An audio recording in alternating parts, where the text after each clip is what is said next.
Good afternoon बच्चों। तो हम लोग यूनिट डायमेंशन का पार्ट 1 ऑलरेडी सॉल्व कर चुके हैं और अब हम लोग यूनिट डायमेंशन का पार्ट 2 सॉल्व करेंगे। अच्छे अच्छे क्वेश्चन हैं, ध्यान से इनको देखिए।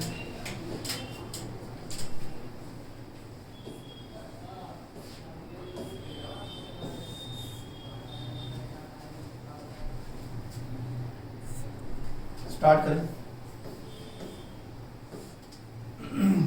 क्वेश्चन नंबर 26 देखिए। एक इक्वेशन हमारे पास है और इस इक्वेशन में हम लोगों को कांस्टेंट ए, बी और सी की डायमेंशन फाइंड करनी है। ये कांस्टेंट ए है, ये कांस्टेंट बी है और ये सी है। तो जैसा कि आप लोग जानते हैं कि केवल सेम डायमेंशनल क्वांटिटीज को ही ऐड या सब्ट्रैक्ट किया जा सकता है और उनके ऐड या सब्ट्रैक्ट होने से जो क्वांटिटी बनेगी वो भी उन्हीं के बराबर होगी। कहने का मतलब ये है कि इस क्वांटिटी की डायमेंशन इस क्वांटिटी की डायमेंशन आपस में बराबर होगी और दोनों इक्वल डायमेंशन जब ऐड होंगी प्लस होंगी तो वही डायमेंशन बनेगी। इसका मतलब है कि इसकी डायमेंशन भी v के बराबर होगी और इसकी डायमेंशन भी v के बराबर होगी। इन दोनों की डायमेंशन भी आपस में बराबर होंगी और इसकी डायमेंशन, दोनों इक्वल डायमेंशन मिलकर जो चीज बनाएंगे वो भी उसी डायमेंशन की होगी। जैसे कहने का मतलब है कि LT-1 प्लस LT-1 मिलकर क्या बनाएंगे, इक्वल टू क्या बनाएंगे, बोलो LT-1 ही बनाएंगे। ठीक है ना। यानी कि दिस प्लस दिस मिल रहे हैं तो इन दोनों के डायमेंशन सेम है और दोनों मिलकर जो फाइनल डायमेंशन बनाएंगे वो भी उन्हीं के बराबर होगी। इसका मतलब ये हुआ कि जो 80 है उसकी डायमेंशन वेलोसिटी के बराबर होगी, यानी कि a की डायमेंशन वेलोसिटी अपॉन t के बराबर होगी। वेलोसिटी मतलब LT-1, टाइम मतलब t, so this become LT-2। एक पार्ट सॉल्व हो गया। आइए अब आप यहाँ देखिए जरा। अब आप यहाँ देख पा रहे होंगे कि T और C भी आपस में ऐड हो रहे हैं। ये देखिए ऐड हो रहे हैं, यानी कि इसका मतलब ये हुआ कि C की डायमेंशन किसके बराबर होगी, बोलो T के बराबर होगी, यानी कि कैपिटल T। ये हो गया डायमेंशन। ठीक है। अब आप आ जाइए B की डायमेंशन निकाल लेंगे। तो देखिए ध्यान से, B upon T plus C की डायमेंशन भी वेलोसिटी के बराबर होगी। ठीक है ना। तो यानी कि B अपॉन ये भी T और ये भी T is equal to LT-1। So B upon T is equal to LT-1। जब ये T इधर जाएगा तो B की डायमेंशन LT-1 विद T की पावर 1, तो T की पावर 1 और -1 कट जाएंगे और क्या बचेगा, बोलो सिर्फ L बचेगा। इस प्रकार से B की डायमेंशन लेंथ के बराबर होगी। बात समझ में आ रही है? धीमे धीमे बात को देखिए, आराम से देखिए, समझिए, हो जाएगा। ठीक है ना। जैसे कहीं लिखा हुआ है कि A B plus C upon B की डायमेंशन x के बराबर है, तो क्योंकि ये इससे जुड़ रहा है तो इसकी डायमेंशन इसके बराबर होगी और ये दोनों बराबर डायमेंशन मिलकर जो x बनाएंगे उनकी डायमेंशन भी इसके और इसके बराबर होगी। यानी कि A B की डायमेंशन भी x के बराबर होगी और C अपॉन D की डायमेंशन भी x के बराबर होगी और इन दोनों की डायमेंशन भी आपस में बराबर होगी। इसी नियम पर ये क्वेश्चन बेस्ड था। क्वेश्चन अच्छा है, आया हुआ क्वेश्चन है। आगे चलते हैं। The ratio of dimension of Planck constant and that of moment of inertia. Planck constant E is equal to h nu, यानी कि mL2T minus 2 is equal to h upon frequency की डायमेंशन 1 अपॉन t। इस प्रकार से Planck constant की dimension mL2T minus 1 होगी। ठीक है ना। अब आ जाइए मोमेंट ऑफ इनर्शिया में। मोमेंट ऑफ इनर्शिया जिसका हमेशा mr² के प्रोपोर्शनल है, यानी कि मोमेंट ऑफ इनर्शिया की डायमेंशन होगी ml2 के बराबर। इतना क्लियर है। इस तरीके से h अपॉन आई की डायमेंशन क्या होनी चाहिए आप बताइए। ये होनी चाहिए ml2t माइनस 1 अपॉन ml2। सो ये ml2 से ml2 कैंसिल हो गया और ये बन गया t इनवर्स के बराबर। t इनवर्स यानी कि 1 अपॉन टी, और 1 अपॉन टी का मतलब है फ्रीक्वेंसी की डायमेंशन के बराबर। 1 अपॉन टी का मतलब क्या है बताओ, फ्रीक्वेंसी की डायमेंशन के बराबर।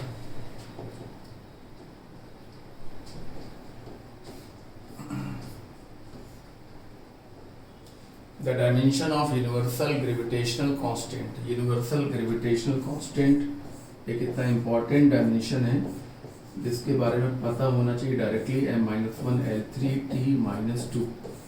ये मैंने आपको डायरेक्टली बताया, लेकिन अभी मैं इसको निकाल के आपको दिखाता हूँ।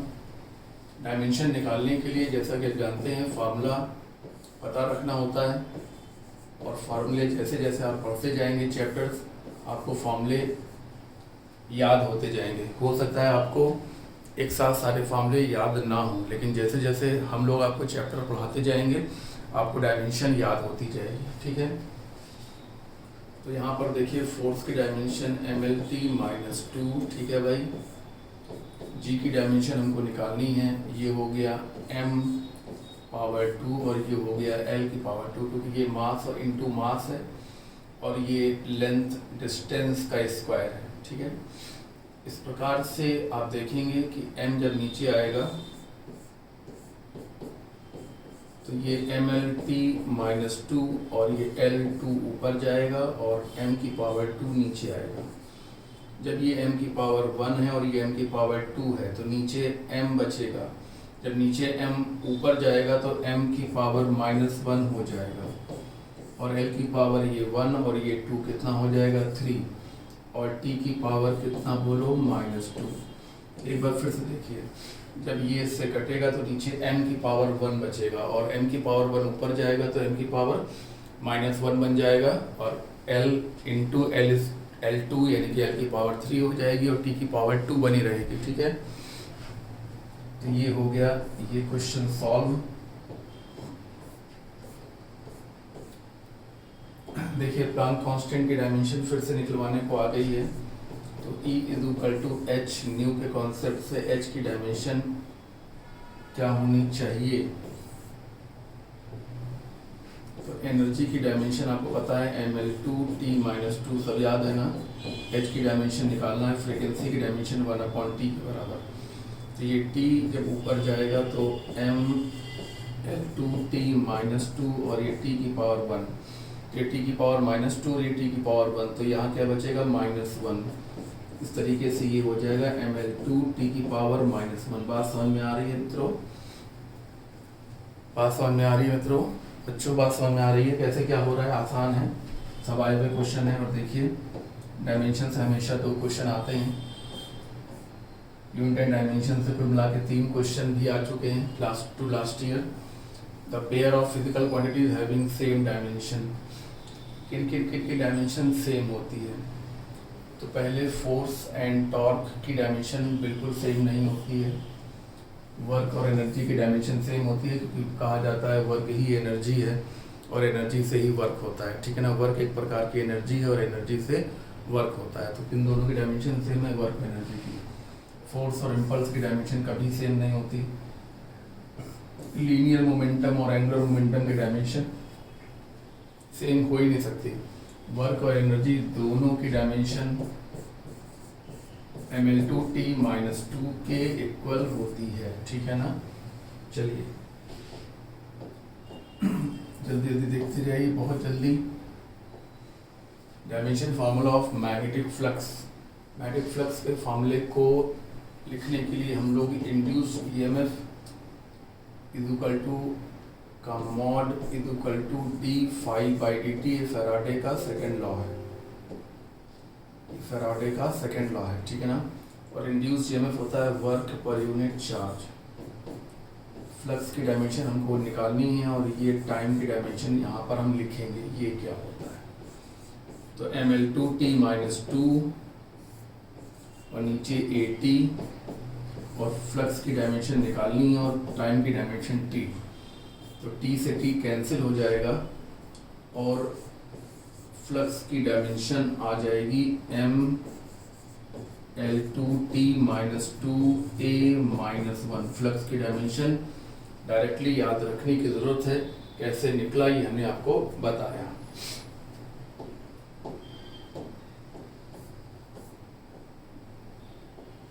Force on a sphere of radius r moving in a medium is F is equal to 6 pi eta rv। ठीक है ना। अब हमें ईटा के डायमेंशन को फाइंड करना है। तो 6 पाई की तो कोई डायमेंशन होती नहीं, इसको छोड़ दीजिए। तो इस प्रकार से ईटा की डायमेंशन फोर्स अपॉन आरवी के बराबर होगी। फोर्स यानी कि mlt माइनस 2 और r मतलब लेंथ और वेलोसिटी मतलब lt माइनस 1। इस प्रकार से एक l से एक l कैंसिल होगा और क्या आ जाएगा बच्चों, क्या आ जाएगा बोलो, ml माइनस 1 t माइनस 1, क्योंकि ये माइनस 2 है और ये माइनस 1 है। तो जब माइनस 2 से माइनस 1 को हम ऑपरेट करेंगे तो ऊपर क्या बचेगा, माइनस 1 बचेगा। माइनस 1 क्यों बचेगा, ये m हो गया, l ऊपर गया तो l की पावर माइनस 1 और t की पावर माइनस 2, और ये t की पावर माइनस 1 जब ऊपर जाएगा तो t की पावर प्लस 1 बन जाएगा। तो माइनस 2 प्लस 1 कितना बचेगा, माइनस 1। इस तरीके से आया ml माइनस 1 t माइनस 1। तो देखिए सब आसान सवाल, सब आए हुए सवाल, लेकिन आसान तब है जब हमको डायमेंशन के बारे में जानकारी है। हम डायमेंशन में कुछ सवाल लगा चुके हैं, प्रैक्टिस कर चुके हैं, उसके बाद आपको डायमेंशन करना आसान लगेगा। Which of the following have dimension of time? तो मैं आपको बताऊं, LC L by R, LC L by CR, L by R। जो L by R होता है वो टाइम कांस्टेंट के बराबर होता है, इसलिए L by R की डायमेंशन टाइम के बराबर होगी। ये है L by R, ठीक है ना। LC नहीं, अगर CR होता तो हम मान लेते, क्योंकि CR की डायमेंशन भी टाइम कांस्टेंट के बराबर होती है, यानी कि टाइम के बराबर होती है CR की डायमेंशन, ठीक है ना। R by L की डायमेंशन टाइम नहीं होती है, C by L की डायमेंशन टाइम नहीं होती है। L by R की डायमेंशन टाइम के बराबर होती है। क्यों होती है, जो L by R है एक्चुअली वो टाइम कांस्टेंट के बराबर होता है, ठीक है।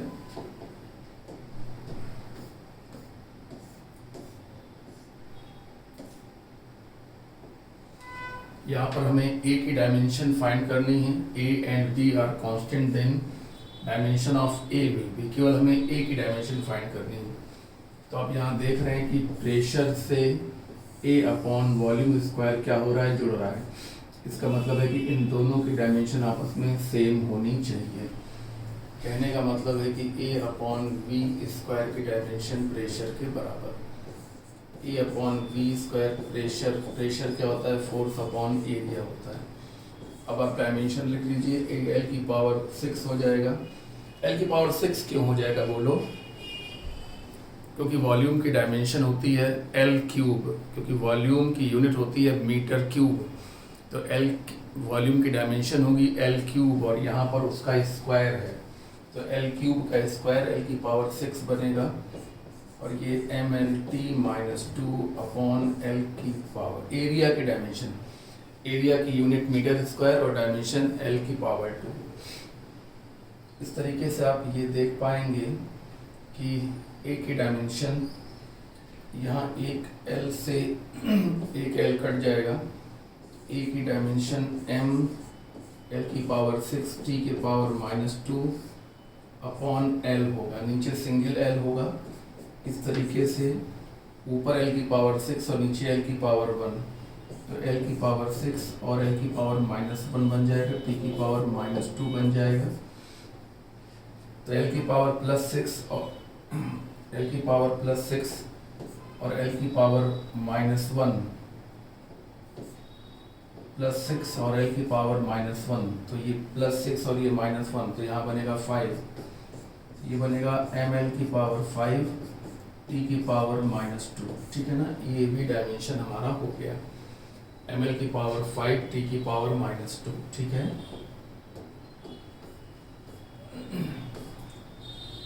Which of the following is the dimension of constant? Which of the following is a dimension of constant? Refractive index की कोई डायमेंशन नहीं होती है, रिलेटिव डेंसिटी की कोई डायमेंशन नहीं होती है, पॉइजन्स रेशियो की कोई डायमेंशन नहीं होती है, और ये है ग्रेविटेशनल कांस्टेंट जिसकी डायमेंशन होती है। यानी ग्रेविटेशनल कांस्टेंट एक ऐसा कांस्टेंट है जो डायमेंशन फुल है। कांस्टेंट दो प्रकार के होते हैं, एक डायमेंशन लेस कांस्टेंट और एक डायमेंशन फुल कांस्टेंट। जैसा कि कुछ बच्चे ऐसा समझते हैं कि जो इतने कांस्टेंट होते हैं वो सब के सब डायमेंशन लेस होते हैं, कि उनकी बहुत बड़ी भूल है। जैसे ग्रेविटेशनल कांस्टेंट डायमेंशन फुल है, प्लांक कांस्टेंट डायमेंशन फुल है, लेकिन ये जो कांस्टेंट है रिफ्रैक्टिव इंडेक्स, रिलेटिव डेंसिटी और पॉइजन्स रेशियो, ये डायमेंशन लेस है। ग्रेविटेशनल कांस्टेंट की डायमेंशन क्या होती है? m-1 l की पावर 3 t-2, हम लोग अभी सॉल्व कर चुके हैं, ठीक है। तो ग्रेविटेशनल कांस्टेंट एक ऐसा कांस्टेंट है जिसमें डायमेंशन होती है। अब यहाँ पर देखिए विस्कोसिटी की डायमेंशन पूछी गई है, जिसे आप लोग डायरेक्टली पता होना चाहिए, ml-1 t-1, इसको हम लोग अभी भी सॉल्व भी कर चुके हैं। आइए इसको हम सॉल्व करके देखते हैं कि क्या ऐसा हो रहा है। प्रेशर की डायमेंशन आपको पता है, फोर्स अपॉन एरिया, और यहाँ पर है r² - x², और नीचे है 4VL। 4 तो छोड़ दीजिए, VL ले लीजिए, क्योंकि 4 डायमेंशन लेस कांस्टेंट है, नंबर की कोई डायमेंशन नहीं होती। फोर्स की डायमेंशन ml-t-2, ये l की पावर 2, ये l की पावर 2, l की पावर 2 माइनस l की पावर 2 अपॉन lt-1, और ये l, ये lt-1 और ये l, ठीक है ना। इस प्रकार से mlt-2 अपॉन l2, और l2 माइनस l2 मतलब l2, और ये l और l मतलब l2 और t-1, तो ये l2 से l2 कैंसिल हो गया, और एक l से एक l कैंसिल हो गया, तो नीचे l बचा। जब नीचे l बचा और ऊपर जाएगा तो क्या बनेगा? l की पावर -1। फिर से सुनो, जब नीचे l बचेगा, जब ये कट जाएगा तो नीचे l बचेगा, तो l जब ऊपर जाएगा तो l की पावर -1, और t की पावर -2, t की पावर -1, तो t की पावर -2 और t की पावर -1 बन जाएगा ऊपर जाके +1। नीचे -1 है तो ऊपर जाके बन जाएगा +1, तो ये -2 + 1 कितना हो गया? -1। तो ml-1 t-1, ये डायमेंशन बिल्कुल डायरेक्टली याद रखनी चाहिए, काम आती है बहुत ज़्यादा बीच बीच में।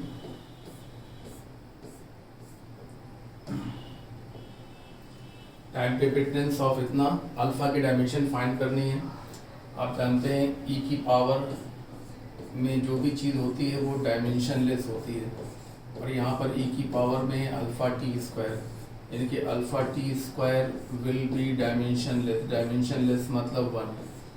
इस प्रकार से अल्फा की डायमेंशन 1/t² के बराबर, यानी कि 1/t की पावर 2 के बराबर। तो ऊपर जाएगा तो t की पावर -2 हो जाएगा, नीचे से जब ऊपर जाएगा तो t की पावर 2 किस में कन्वर्ट हो जाएगा? -2 में है। डायमेंशन t की पावर -2 ये हो गया, ठीक है।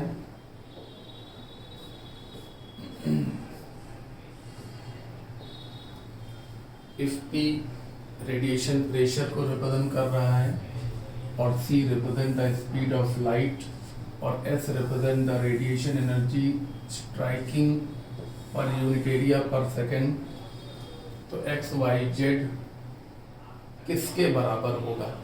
x की, y की और z की वैल्यू कितनी कितनी होगी, ये हमको फाइंड करना है। इन सभी सवालों में ये सवाल सबसे महत्वपूर्ण सवाल माना जाएगा। तो आइए यहाँ पर देखिए क्या लिखा हुआ है, प्रेशर, स्पीड ऑफ लाइट और सरफेस एनर्जी पर सेकंड पर यूनिट एरिया जो है वो p की पावर x, s की पावर y और c की पावर z के बराबर है। तो हमें x, y और z की वैल्यू को पता करना है, ठीक है ना। हमें x, y और z की वैल्यू को हमें फाइंड करना होगा। The non zero integers x, y, z dimensionless.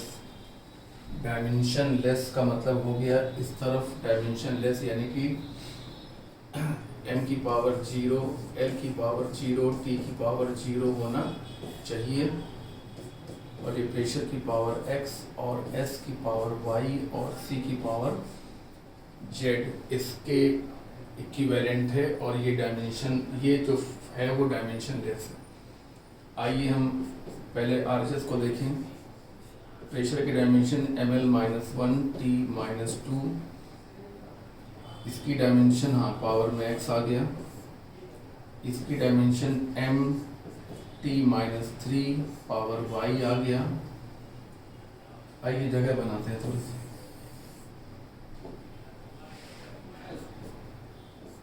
m की पावर 0, l की पावर 0, t की पावर 0 और यहाँ पर प्रेशर की डायमेंशन ml-1 t-2 की पावर x और इसकी डायमेंशन होती है mt-3, इसकी डायमेंशन हो गई y और lt-1 इसकी डायमेंशन हो गई z, ठीक है ना। सारी डायमेंशन हम लोगों ने लिख दी है। ये देखिए ये क्या है, ये एनर्जी पर सेकंड पर यूनिट एरिया।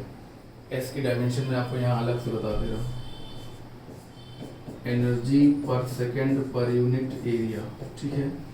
तो एनर्जी की डायमेंशन ml2 t-2 और टाइम की डायमेंशन t और एरिया की डायमेंशन l की पावर 2। तो l की पावर 2 से l की पावर 2 कैंसिल हो गया। अब ये बन गया m t की पावर -3, क्योंकि -2 और ये +1 ऊपर जाएगा तो -1 -2 -1 मिलकर -3 बन जाएगा। आइए अब m की पावर को देखें। m की पावर x है और प्लस y है। l की पावर देखें तो l की पावर -x है, l की पावर -x है, -x प्लस z है। ये देखिए l की पावर यहाँ पे -x और यहाँ पर l की पावर z है, तो -x प्लस z है। और t की पावर -2x, -3y और -z है। अब हम LHS और RHS की डायमेंशन को कंपेयर करेंगे। जब कंपेयर करेंगे तो हमने पहली बात जो जानी वो ये जानी कि x प्लस y की डायमेंशन 0, यानी कि y की डायमेंशन, यानी कि x की डायमेंशन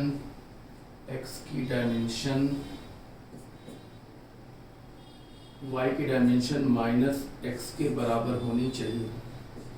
दूसरी बात हमने जानी कि x -x plus z is equal to 0, यानी कि z की डायमेंशन प्लस x के बराबर होनी चाहिए, y की डायमेंशन -x के बराबर होनी चाहिए। तो यहाँ पर देखिए पहला गलत हो गया, क्योंकि y की डायमेंशन -x के बराबर नहीं है।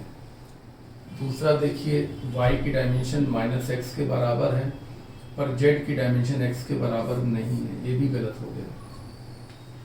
हमें ये कंडीशन फुलफिल करनी है कि y की डायमेंशन -x के बराबर हो और z की डायमेंशन x के बराबर हो।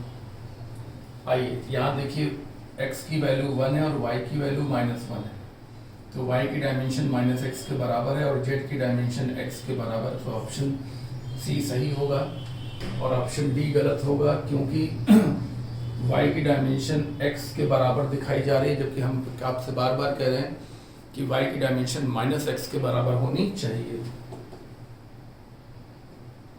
ये क्वेश्चन अच्छा क्वेश्चन है जिसको आंसर से मैच कराया गया।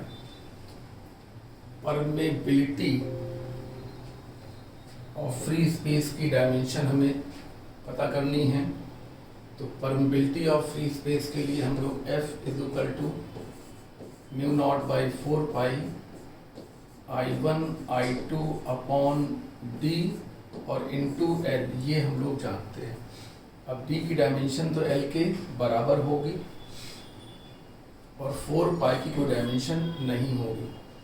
इस प्रकार से म्यू नॉट की dimension F upon I1 I2 के बराबर होगी। यहाँ तक समझ में आ रहा है? 4 पाई की कोई डायमेंशन नहीं होगी और D की डायमेंशन L होगी और L की डायमेंशन भी L होगी, तो ये दोनों डायमेंशन कट जाएंगी। तो म्यू नॉट की dimension F upon I1 I2 के बराबर होगी। अब आप मेरे को फोर्स की डायमेंशन बताएंगे, MLT-2 और A इंटू A मतलब A की power 2, so this become MLT-2 A-2 हो गया। तो बात समझ में आ गई सब लोगों को? बोलिए। इधर हो गया आराम से। इसकी डायमेंशन भी L, इसकी डायमेंशन भी L, L से L कैंसिल हो गया। 4 पाई की डायमेंशन होती नहीं है। इस प्रकार से जो म्यू नॉट की डायमेंशन होगी वो F अपॉन I1 I2 के बराबर होगी। तो फोर्स की डायमेंशन क्या होती है? MLT-2 और I1 I2 मतलब A इंटू A मतलब A की power 2, so this become MLT-2 A-2। अच्छा सवाल है, ठीक है।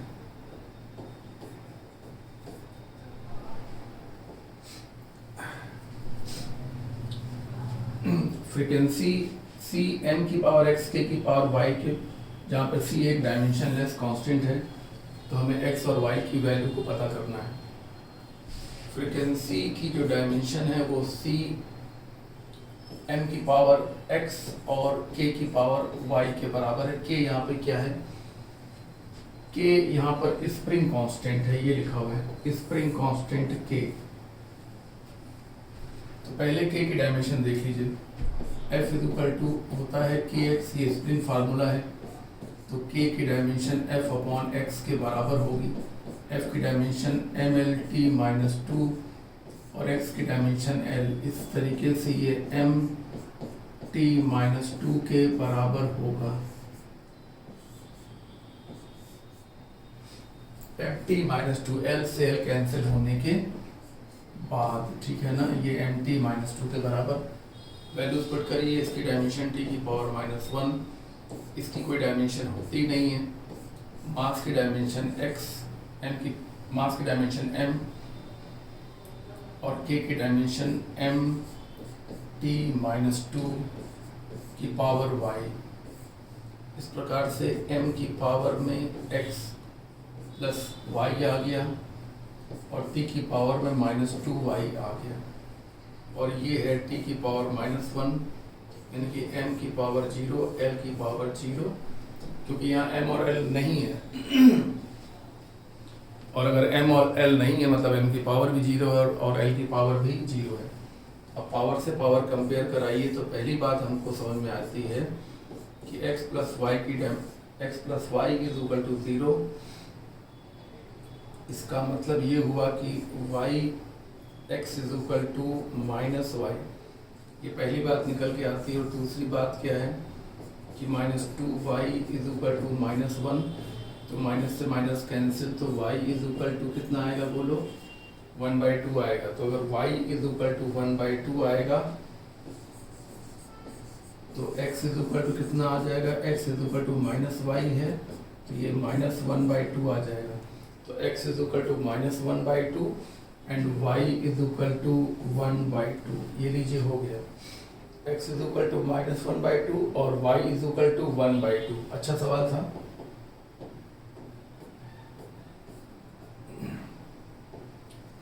According to Newton, the viscous force acting between the liquid layers of area A and velocity gradient dV by dz is given by ईटा की dimension find करनी है। ईटा की dimension लोग कई बार फाइंड कर चुके हैं, इसलिए अब इसको फाइंड करने की ज़रूरत नहीं है।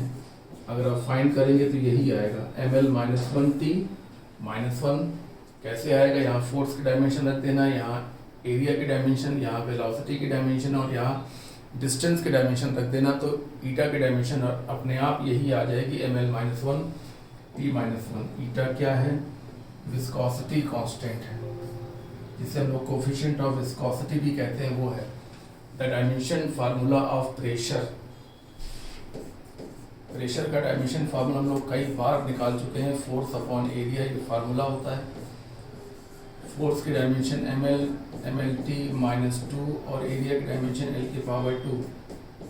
ये बन गया ml की पावर -1 t की पावर -2 हो गया। प्रेशर की डायमेंशन कई बार फाइंड कर चुके हैं, आगे बढ़ना चाहिए। कई बार फाइंड कर चुके हैं इसलिए आगे बढ़ना चाहिए। टॉर्क की डायमेंशन, टॉर्क इक्वल टू होता है F क्रॉस R। फोर्स की डायमेंशन बोलिए ml/t -2 और R की डायमेंशन बोलिए L। ये बन जाएगा ml2, ये बन जाएगा ml2t -2, ठीक है ना। ये हो गया आपका टॉर्क की डायमेंशन, आसानी से सॉल्व हो जाएगा। डायमेंशन निकालने के लिए हमें बस फार्मूला पता रखना है, और जैसा कि मैंने पहले कहा कि जैसे जैसे आप चैप्टर पढ़ते जाएंगे आपको फॉर्मूले अपने आप याद होते जाएंगे, फार्मूले पढ़ाए जाएंगे, याद होते जाएंगे।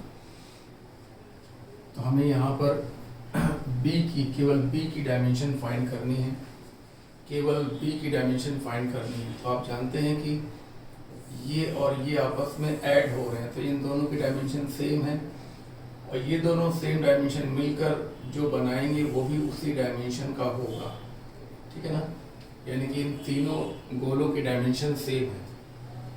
तो बी टी की डायमेंशन एक्स की डायमेंशन के बराबर होगी, यानी कि बी की डायमेंशन x/t के बराबर होगी, और x को इन्होंने किलोमीटर में लिखना है और t को इन्होंने सेकंड में लिखना है। तो क्या आ गया बोलो, किलोमीटर पर सेकंड। ये गलत हो गया, सेकंड स्क्वायर लिखा हुआ है, इसमें सेकंड ऊपर लिखा हुआ है, इसमें ऊपर लिखा हुआ है। तो किलोमीटर पर सेकंड पहला ऑप्शन सही है। सब आए हुए क्वेश्चन है, देखिए आसानी से सॉल्व हो रहे हैं। Dimension formula of self inductance, self inductance की डायमेंशन निकालने के लिए हम लोग सेल्फ इंडक्टेंस वाला फार्मूला इस्तेमाल कर सकते हैं, LDI/dt। अब ये क्या होता है, वर्क पर यूनिट चार्ज होता है। L की डायमेंशन फाइंड करना है, I की डायमेंशन हम लिख देंगे अभी, और टाइम की डायमेंशन भी लिख देंगे। तो वर्क की डायमेंशन ml2t -2, याद है ना, वर्क और एनर्जी की डायमेंशन सेम होती है। तो वर्क की डायमेंशन ml2t -2 अपॉन बोलिए 80। L की डायमेंशन निकालनी है, करंट की डायमेंशन A और T की डायमेंशन T के बराबर। ये कट गया, इस प्रकार से L की डायमेंशन सेल्फ इंडक्टेंस है ये, L की डायमेंशन ml2t -2, और ये A जब नीचे आएगा तो A की पावर 2 बन जाएगा। इस प्रकार से सेल्फ इंडक्टेंस की डायमेंशन बन गई ml2t -2 A -2, ये बन गई सेल्फ इंडक्टेंस की डायमेंशन। ध्यान रखिए यहाँ पर ये जो L है वो लेंथ है, और ये जो L है वो सेल्फ इंडक्टेंस है।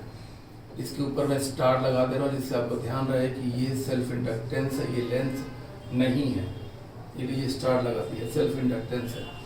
इस फार्मूले में इस जगह पर कंफ्यूजन हो सकता है कि लेंथ की डायमेंशन L है और L की डायमेंशन हमको निकालनी है। तो लेंथ की डायमेंशन हमें L लिखनी है, लिख लीजिए। ये जो L है वो सेल्फ इंडक्टेंस है, और इसीलिए इसके ऊपर हमने स्टार लगा दिया। इसको आप लेंथ ना समझें, ये सेल्फ इंडक्टेंस है। किसी कॉइल का सेल्फ इंडक्टेंस होता है, मतलब सेल्फ इंडक्टेंस किसी कॉइल का होता है। इनमें से किसकी डायमेंशन डिफर करती हैं, आइए चारों चेक करने पड़ेंगे। किसकी डायमेंशन चारों से, विच वन है डायमेंशन डिफरेंट फ्रॉम रिमेनिंग 3?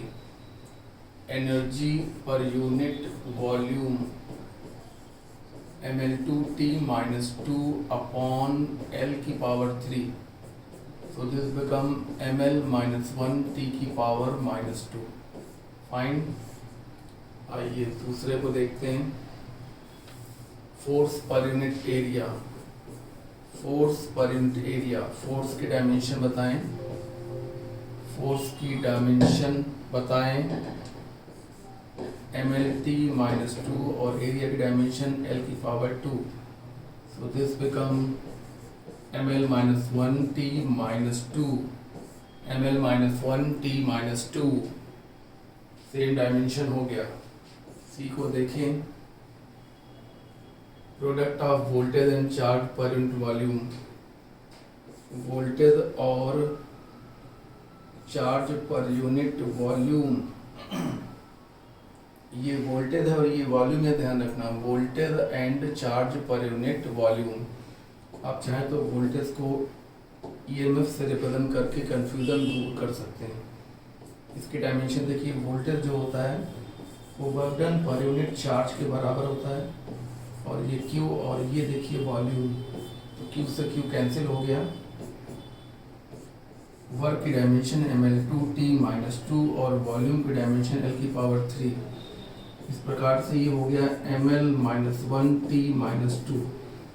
ये इन तीनों की डायमेंशन सेम है। और अब बात कर लें चौथे ऑप्शन की, डी की, तो एंगुलर मोमेंटम mvr होता है।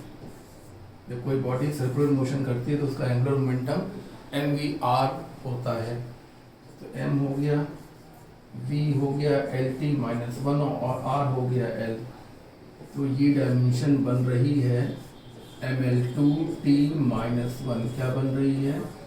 ml2t माइनस 1, यानी कि यही वो फिजिकल क्वांटिटी है जिसकी डायमेंशन बाकी तीनों से डिफरेंट है। अच्छा क्वेश्चन है,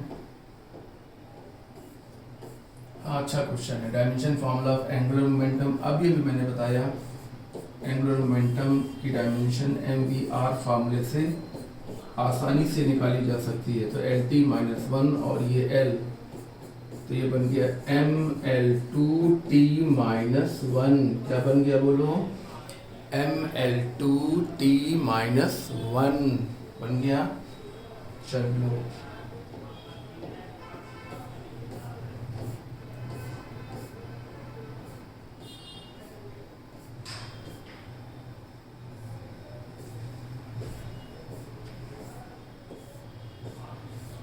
(48) तक डायमेंशन था, उसके बाद ये एरर वगैरह शुरू हो गया है। तो हम लोग क्योंकि डायमेंशन कर रहे हैं अभी, इसलिए हम लोग 48 क्वेश्चन को इस लेक्चर का आखिरी क्वेश्चन मानेंगे, और उसके बाद आप लोग थोड़ी सी एरर वगैरह पढ़ लेंगे, या हम आपको पहले थोड़ा ब्रीफ कर देंगे, उसके बाद आपको आगे के एरर वाले क्वेश्चन कराएंगे क्वेश्चन नंबर 49 से, अगले वीडियो में कराएंगे, ठीक है। C and R denote the capacitance and resistance. तो C इंटू R की डायमेंशन क्या होती है? आपको ये पता होना चाहिए कि एक चीज़ होती है सेल्फ इंडक्टेंस अपॉन R, ये भी टाइम कांस्टेंट होता है, और कैपेसिटेंस इंटू रेजिस्टेंस का प्रोडक्ट भी टाइम कांस्टेंट के बराबर होता है, यानी कि इसकी डायमेंशन भी t के बराबर होगी और CR की डायमेंशन भी t के इक्वल होगी। इस प्रकार से क्या बन गया? m0 l0 t जी गलत, m0 l0 t, जो केवल t होता है तो हम लोग क्या लिख सकते हैं? m0 l0 t ऐसे लिखा जा सकता है। जो चीज़ नहीं होती है, जैसे m और l नहीं है, तो उनकी डायमेंशन लिखने के लिए m की पावर में 0 और t की पावर में l की पावर में 0 लगा सकते हैं। जो चीज़ नहीं होती है उसकी डायमेंशन की पावर में 0 हम लोग लगा सकते हैं। इस प्रकार से हम लोगों ने dimension, unit and dimension cover कर लिया है 2 लेक्चर में, और अब हम लोग तीसरे लेक्चर में एरर एनालिसिस को कवर करेंगे। क्वेश्चन नंबर 49 से ऑनवर्ड चलेंगे। तो अच्छे से अपनी तैयारी करिए, फोकस करके चीज़ों को देखिए। कहीं कोई चीज़ समझ में ना आने वाली कभी होगी ही नहीं, फिर भी कभी आपको पूछना हो तो आकर पूछ सकते हैं कि इस वीडियो में इस स्टेप में क्या किया गया है, ठीक है ना।